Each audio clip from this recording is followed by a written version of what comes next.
안녕하세요. 오늘도 서연살롱을 찾아주셔서 감사합니다.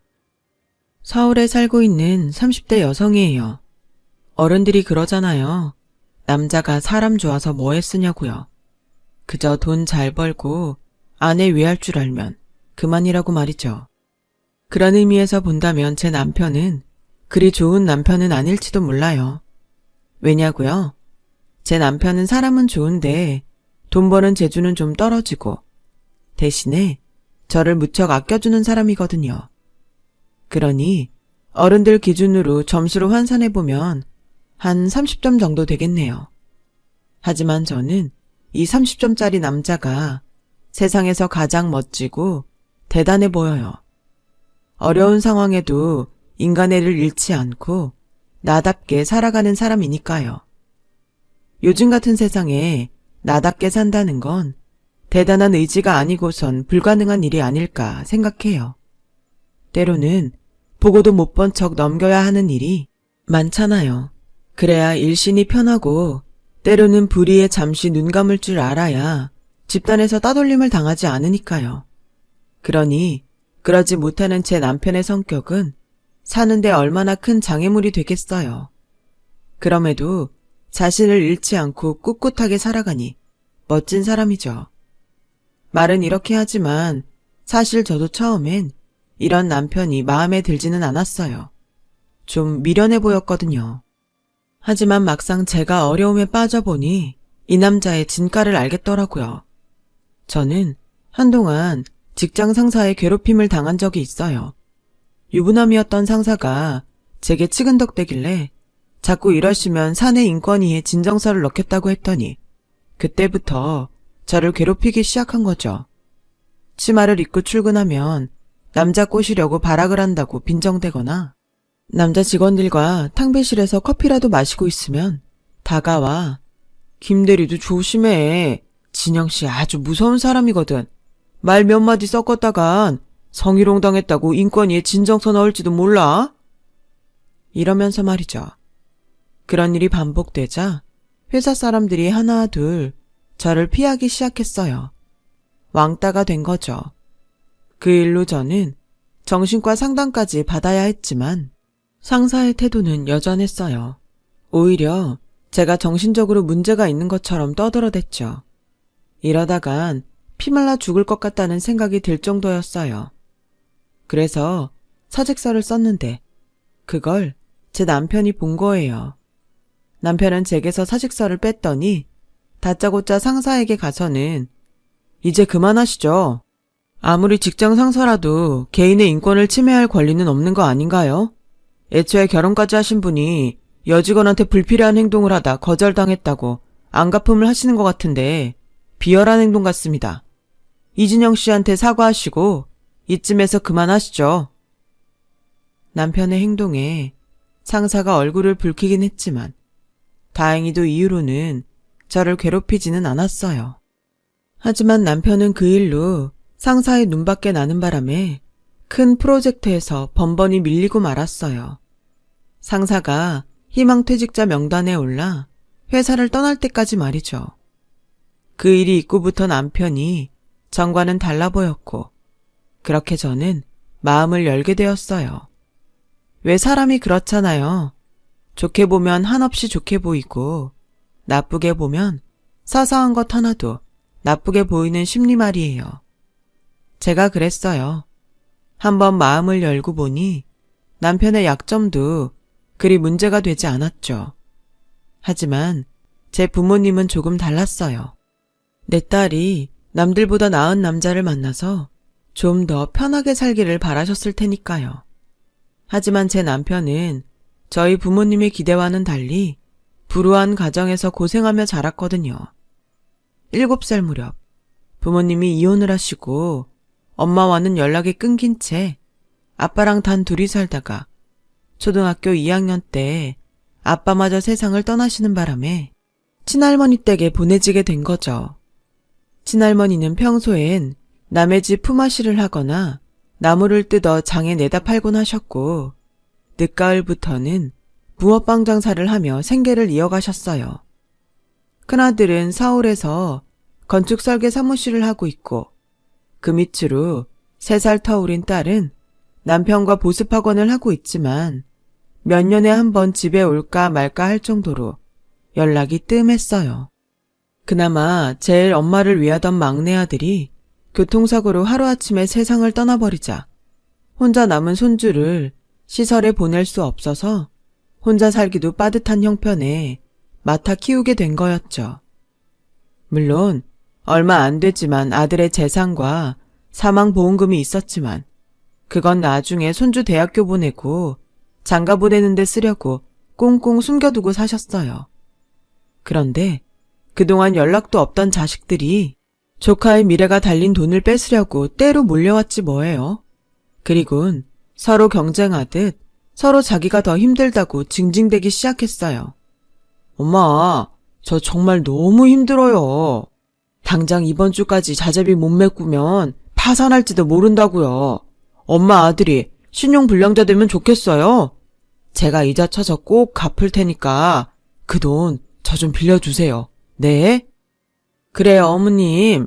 선우 대학 가려면 아직 한참 멀었는데 일단 이 회사 살리는 데 빌려주세요. 선우 대학 공부는 저희가 책임지고 시켜주면 되잖아요. 어머, 웃겨 정말. 퍽이나 오빠네가 선우 대학까지 보내주겠다? 급하다고 아무 말이나 내뱉으면 안 되지. 내가 오빠를 몰라? 재작년이던가? 막내가 월세 보증금 올려야 된다고 오빠한테 돈 끌어갔을 때 오빠가 뭐라 그랬어? 돈거래는 부모 자식 간에도 하는 거 아니라고 했어, 안 했어? 걔 그때 너무 힘들어서 사채까지 빌릴 생각했던 애야. 근데 이제 와서 그런 애 목숨값 받은 걸 낼름 할 생각을 해? 사람이 양심이 있어야지. 그래도 난 없는 돈 끌어다 다만 얼마라도 빌려줬어. 어머, 아가씨 말 참 이상하게 한다. 설마 우리가 있는데 안 빌려줬겠어요? 이도 오죽하면 그랬겠냐고요. 그리고 그 돈을 그냥 빌려줬어요. 사채이자 다 쳐서 받았잖아요. 은행이자도 아니고 어떻게 동생한테 사채이자를 받았냐. 그래놓고 뻔뻔하게 돈을 빌리러 와? 벼룩도 낯짝이 있지. 언니, 말 다 했어요? 그때였어요. 할머니께서 대하에 든 물을 자식들한테 확 끼얹었어요. 막내 아들 목숨값 뜯어가려고 혈안이 된 자식들을 보자 도저히 참을 수가 없었던 거죠. 다 필요 없다. 그 돈은 아무한테도 안 빌려줘. 그니까 돈 뺏어가려면 이 애미부터 죽이고 가져가라. 썩을 것들. 부모 잃은 조카 앞에서 이 꼴을 보여야겠냐? 니들이 그러고도 사람이여. 난 더는 니들 낯짝 보고 잡지 않은께 앞으론 찾아올 생각도 하지 마라. 어서 썩 못 나가냐? 남편이 그러는데 할머니께서 화내심은 모습을 본 건 그날이 처음이었대요. 평소 큰소리 한번 안 내시는 분이 얼마나 화가 나셨으면 그러셨을지 얘기만 들어도 알만 하더라고요. 결국 목적 달성을 못한 남매내외는 그 후로 발길을 끊고 살았대요. 남편이 할머니 댁을 나와 서울로 대학 진학을 할 때까지도요. 하루아침에 살 곳을 떠나 친할머니 집에서 살게 된 남편은 전과 달리 내성적으로 성격이 변했대요. 비록 편부스라였지만 그래도 내 부모가 있던 때랑 곁에 아무도 없는 거랑은 천지 차이니까요. 물론 할머니가 계셨지만 아빠와는 달랐어요. 매번 학교에서 나눠준 가정통지문을 전해드려도 한 번도 통지문을 제대로 보신 적도 없었죠. 그 바람에 한창 부모 손이 필요한 나이였던 남편은 매번 담임선생님한테 핀잔을 듣곤 했대요. 그래서 하루는 울면서 할머니한테 왜 가정통지문에 적힌 대로 신청서에 도장을 찍어주지 않냐고 했더니 할머니께서 그러시더래요. 나가 안 해주고 잡아서 그런 것이 아니여. 모른 게 그런 거지. 아가, 앞으로 말이여. 네가 할매한테 읽어주면 안 되겠냐? 할머니가 읽으면 되잖아. 나가 눈이 안 배. 그게 네가 혀. 말은 그렇게 하셨지만 사실 할머니는 그를 모르셨던 거예요. 남편은 중학생이 돼서야 그 사실을 알게 되었죠. 그리고는 그날부터 할머니께 한글을 가르쳐드렸어요. 일하느라, 손주 키우느라, 자시간도 모자라던 할머니는 손주가 직접 만들어준 점선 노트에 한 글자씩 채워 넣으며 한글 공부를 하셨어요. 하지만 연세도 있으시고 따로 시간을 내서 공부할 수도 없어서 진도가 빠르진 않았어요. 맞춤법도 엉망이었고요. 그래도 당신의 이름 석자를 쓸 수 있다는 사실에 엄청 좋아하셨어요. 너무 없이 살아서 여자라는 이유로 한글조차 제대로 배울 수 없었던 지난 세월을 할머니는 이름 석자 쓰는 걸로 모두 훌훌 털어버리셨죠. 문어빵? 이게 뭐야, 할머니? 뭐긴 뭐여. 붕어빵이제. 할매가 붕어빵쟁 수자녀. 에이, 그럼 받침이 틀렸잖아. 니은이 아니고 이응을 써야지. 그리고 방이 아니라 빵, 쌍비읍을 써야 된다고. 이러면 사람들이 놀린단 말이야. 선생님 얼굴에 먹칠할 셈이야. 아따, 나한테 선생님이 어디띠야. 학교도 못 댕겼는디? 꼭 학교를 다녀야 선생님이 있나? 내가 할머니한테 글 가르쳐줬으니 할머니한테 내가 선생이지. 안 그래? 오메, 그려. 내 손지 말이 맞아. 할머니는 당신이 손수 적은 간판을 붕어빵 포장마차 앞에 붙이셨어요. 그 글씨를 볼 때마다 그렇게 뿌듯해 하시면서 말이죠. 언젠가 남편이 그러는데 자신이 태어나서 가장 잘한 일이 바로 할머니께 한글을 가르쳐드린 거라고 하더라고요. 결국 그 일로 인해 생각지 못한 선물도 받았지만요. 그렇게 서로에게 기대 살아온 남편과 할머니는 남편이 서울에 있는 대학에 입학을 하면서 생이별을 하게 됐어요. 할머니는 숨겨두었던 아들의 유산과 사망보험금으로 제 남편의 등록금과 자취방을 마련해 주었어요. 그리고 남편 손에 통장을 쥐어주셨죠. 아가, 돈 걱정 말고 니는 공부만 혀. 굶고 댕기지 말고 잘 먹어야 한다이. 할매 걱정일랑 하지 말고이. 칼바람 매서운 한겨울에도 차가운 길바닥에서 붕어빵을 팔면서도 단돈 10원도 건드리지 않았던 할머니는 그 돈을 손주한테 전해주셨어요. 남편은 요즘도 그 통장을 보며 가끔 그런 생각을 한대요. 손주를 위해 이 돈을 지키기 위해서 할머니는 얼마나 힘겨운 날들을 버텨내셨던 걸까 하고 말이죠. 그래서 통장에 든 돈을 꺼냈을 때마다 그렇게 가슴이 찡했대요. 남편과 처음 사귀던 때부터 남편은 할머니 얘기를 많이 했어요. 그래서 뵙기도 전에 이미 잘 알고 지내던 사이처럼 친숙했죠. 남편이 대학을 졸업하고 직장에 다니던 무렵부터 할머니는 광주에서 올라와 손주와 함께 사셨어요. 손주 하나만 보고 삶의 터전을 버리고 타지에서 생활하게 되신 거죠. 물론 그동안 해오신 붕어빵 장사도 그만두게 되셨고요. 그런데 평생 일만 하고 사신 분이라 집에서 편히 쉬는 게 그렇게 고역이었나 봐요. 전과 다르게 기운도 없어지고 입맛도 없어졌거든요. 백화점에 들러 고급 허가자를 사다 드려도 잘 드시지 않았어요. 병원에도 가봤지만 딱히 이상은 없다고 하더군요. 알고 보니 향수병이었어요. 평생을 가족처럼 지내온 이웃들을 떠나 삭막한 서울살이를 하려니 마음에 병이 생긴 거였죠. 할머니를 편하게 해드리려고 일부러 모셔왔는데 오히려 병을 만든 거예요. 그래서 결국 다시 고향집으로 보내드리기로 했어요. 고향집으로 내려가신 할머니는 언제 그랬냐는 듯 전처럼 활기찬 모습으로 돌아오셨죠. 얼마 뒤 결혼식을 올린 우리는 남편이 할머니와 둘이 살던 집에 신혼살림을 꾸렸어요. 방이 3개짜리 집이라 그중 하나는 할머니 방으로 비워두었죠. 언제라도 오셔서 편히 지내시라고요. 할머니는 명절 때면 나물이며 참기름, 들기름을 담은 보따리를 들고 서울로 올라오셨어요. 힘드신데 연세를 생각해서라도 이젠 그만 가져오시라고 말씀드려도 소용이 없었죠. 그렇게 저희 집에서 며칠을 보내시곤 다시 광주로 내려가시곤 했어요. 그런데 재작년 추석을 앞두고 갑자기 전화를 하셨더라고요. 몸이 안 좋아서 이번 추석엔 못 오시겠다고요. 그래서 남편과 광주로 내려갔는데 글쎄 할머니 댁에 큰아버님 내외와 고모님 내외가 와 있지 뭐예요. 그때까지는 그저 명절이라 다들 왔나 보다 했는데 그게 아니었어요. 엄마가 땅 부자라며? 세상에, 난 그런 줄도 모르고.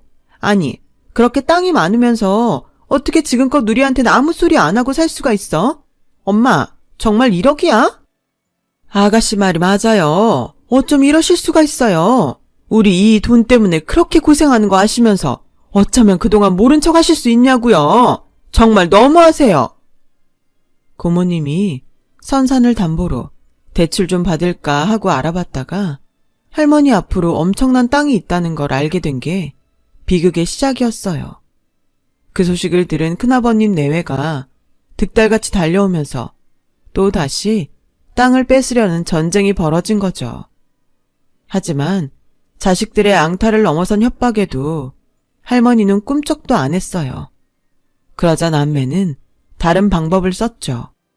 어머니, 차라리 이참에 저희랑 같이 사시죠.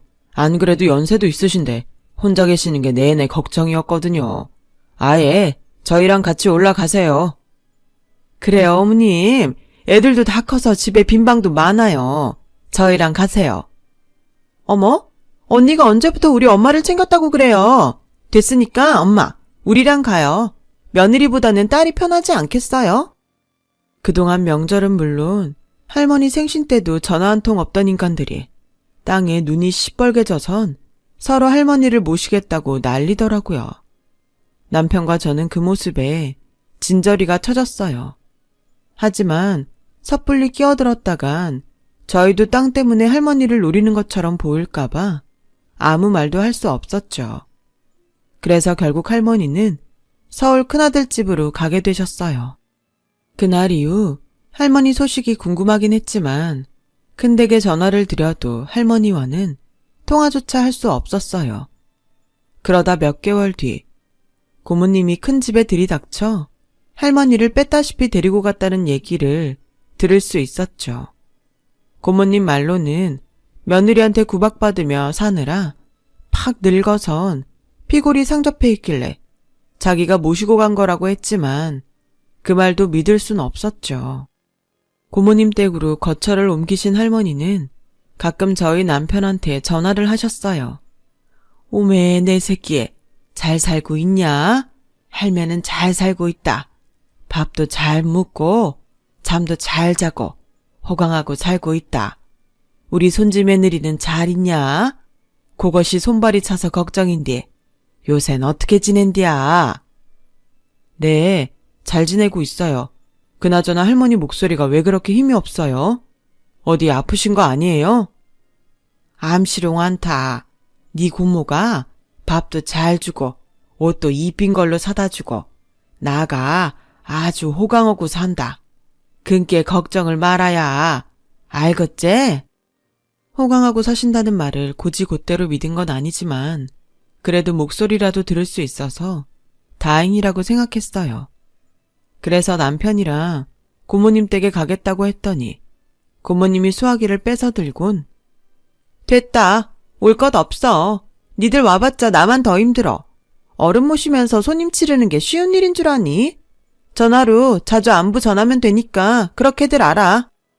한사코 저희들 방문을 거절하셨어요. 그때 의심을 했어야 했던 건데 그렇게 1년쯤 지난 어느 날이었어요.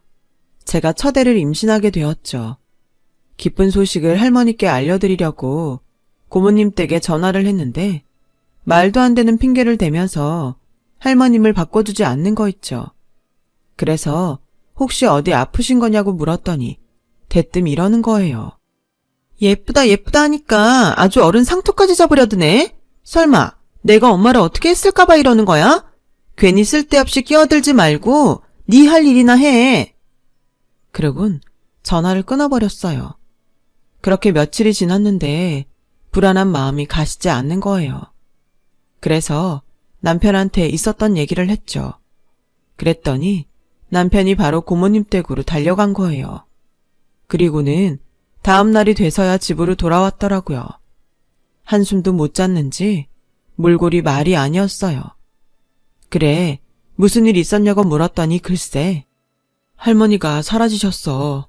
날도 추운데 겉옷도 안 걸치시고 집을 나가셨다지 뭐야. 온 동네를 다 뒤져봤는데 없어. 우리 할머니 잘못되면 어쩌지? 바닥에 주저앉아 서럽게 우는 남편을 보니 제 가슴이 다 찢어지는 것 같았어요. 엄동설 안에 어디서 뭘 하고 계시는지 할머니도 걱정이 됐고요. 그래서 남편을 이끌고 광주로 가보려고 집을 막 나섰는데 글쎄 할머니께서 옆 골목 집 앞에서 오들오들 떨고 계시지 뭐예요. 남편은 득달같이 달려가 할머니께 겉옷을 벗어드렸어요. 할머니, 왜 여기 있어? 이렇게 추운데 여긴 어떻게 온 거야? 그러자 할머니는 창백한 얼굴로 파리하게 미소 지으시며 그대로 쓰러지고 말았어요. 병원에 모시고 가보니 저체온증에 영양실조까지 걸려있다고 하더군요. 그동안 제대로 못 드시고 살았는지 몸 곳곳엔 부스럼까지 생겨 있었어요. 그 모습을 보니 나도 몰래 눈물이 흐르더군요. 제가 이러니 남편은 오죽했겠어요. 당장 고모한테 따지러 가겠다고 하는 걸 제가 뜯어 말렸죠. 당신이 이러면 어떡해. 지금은 할머니 건강이 더 중요한 거 아니야? 할머니 깨어나시면 그때 찾아가도 되잖아. 일단 진정하고 할머니만 생각하자. 당신 없는 사이 혹여 할머니께서 잘못되시면 그때는 어쩔 거야. 그러니까 내 말 들어, 응? 남편은 주먹을 부르르 떨면서 할머니 침상을 지켰어요. 하루 동안 의식이 없던 할머니는 병원에서 놓아준 영양제 링거를 맞고 다음날 새벽녘에 정신을 차리셨어요. 정신을 차리신 할머니는 당신 침상에 얼굴을 묻고 잠든 손주의 머리카락을 쓰다듬어 주시며 그러셨대요. 오메, 귀한 내 새끼. 눈에 넣어도 안 아플 내 새끼. 밥은 잘 먹고 댕기냐? 집 나간 마누라 대신 우리 손지 먹여 살리느라 고생이 많다. 어메가 니 줄라고 붕어빵 팔아 땅도 사고 논도 사고 다 사놨다. 조금만 쥐둘려라이. 손주를 당신의 아들로 착각하신 건지 할머니는 밤새 알다가도 모를 말을 이어가셨죠. 네 형이랑 누이가 알면 안 된께 나가 땅 문서도 숨겨놨다. 우리 선우가 맹글어준 한글 공책 아니냐. 그 공책에 잘 넣어두었은께 그 땅 팔아 우리 선우랑 잘 살아야 한다. 어메가 주는 선물인께. 이미 잠에서 깬 남편은 소리 주고 울면서 그 얘기를 들어야 했죠. 자신을 당신 아들로 착각하시는 할머니께 잠시라도 아들 노릇을 해드리고 싶었으니까요. 그리고 다음날 남편이 눈을 떠보니 할머니께선 곱게 잠드신 채 그대로 하늘나라로 가버리셨더라고요. 남편의 머리카락을 쓸어주시며 말이죠. 할머니의 장례 기간 내내 남편은 정말 많이 울었어요. 밥도 한술 떠넘기지 못한 채 말이죠. 반면 큰아버지 내외와 고모님 내외는 사라진 땅 문서를 찾느라 혈안이었죠. 큰아버지가 장례식장을 지키고 있는 사이 큰어머니가 광주 고향집에 가서 집안을 온통 뒤졌던 모양이에요. 뒤늦게 그 소식을 들은 고모님은 고모부를 고향집으로 내려보냈죠. 하지만 큰어머니와 고모부가 집안을 쑥대밭을 만들며 뒤졌지만 끝내 땅 문서를 찾을 수 없었어요. 왜냐고요?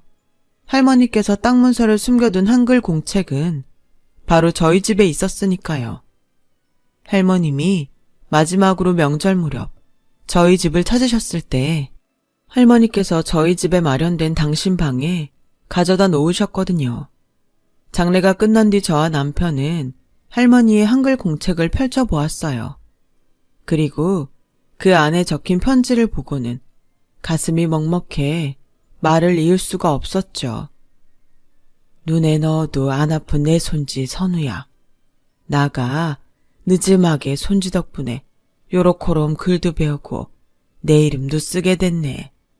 알란가 모르겠는디 할매 이름은 김말순이여. 팔남매 중이 끄트머리로 태어나가 그렇게 부른 것이지.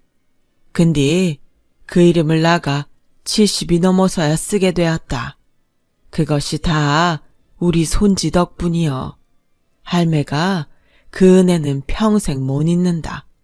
고마워요. 감사합니다. 그러고 이 땅은 나가 글 배워준 선생님한테 주는 월사금인게 요긴하게 잘 써야 한다. 나가 보태긴 했어도 네 애비 보내고 받은 돈으로 산 것인게 애초에 단 이것이여. 근께 네가 가져가 쓰는 게 만든 것이다. 행여라도 큰아배랑 고모가 단락함은 이 편지를 배줘라.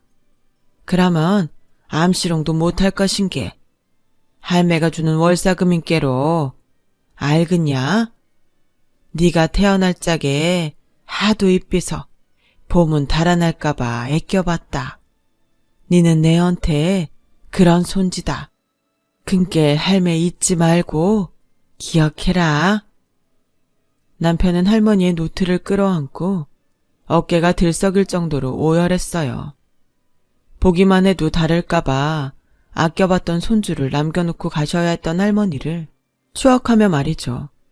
그리고 얼마 뒤 남편은 집으로 큰아버지 내외와 고모님 내외를 불렀어요.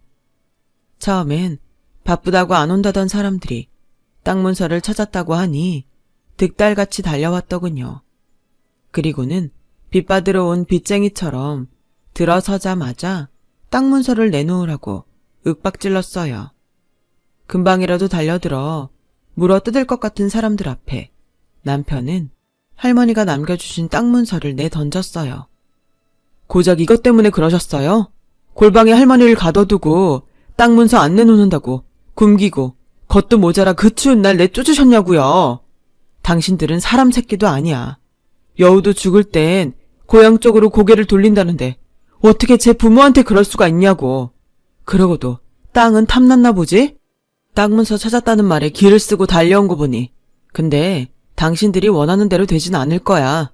이미 할머니께서 내 앞으로 명의이전 해놓으셨으니까. 나 이 땅에서 흙 한 줌도 당신들한테 안 줄 거야.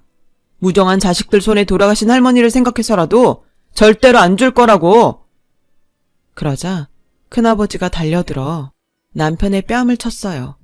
그리고는 죽일 듯 노려보며 그러더군요. 애미애비도 없는 놈이 어디서 까불어.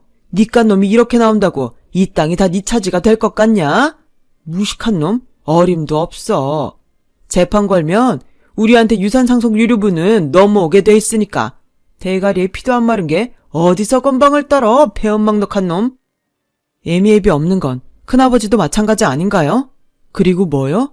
유산상속 유류분이요? 웃기고 있네. 이게 누구 재산인데 당신들이 유산상속을 운운해요? 이거 우리 아빠 사망보험금으로 산 땅이에요. 못 믿겠으면 광주 가서 동네 사람들한테 물어보라고요. 이 땅 살 때 다리 놓아준 게 이장님이니까 직접 가서 물어보라고요. 애초에 지들 것도 아닌 땅 가지고 폐륜을 저질렀다니 창피한 줄 아세요. 오늘 제가 오라고 한 건 땅 문서 때문이 아니라 내가 당신들 고소할 거라는 걸 알리기 위해서예요. 노인 학대에 감금 협박, 그리고 영하로 떨어진 날씨에 집 밖으로 내쫓아 사망에 이르게 한 살인죄까지. 당신들이 할머니한테 저지른 만행 법정에서 달게 받으란 말입니다. 남편의 말이 떨어지기가 무섭게 두 집 내외는 서로 눈치를 보며 서로 떠넘기기에 바빴어요. 고모님은 할머니를 방에 가두고 굶긴 건 자기가 아니라 큰오빠라고 소리쳤고, 큰아버지는 한겨울에 엄마를 길바닥으로 내몰아 죽게 한 건 다 여동생이라며 서로를 힐난했어요. 한바탕 소란을 피우는 바람에 이웃이 경찰에 신고를 했고 결국 두 집 내외는 파출소로 끌려가게 되었죠.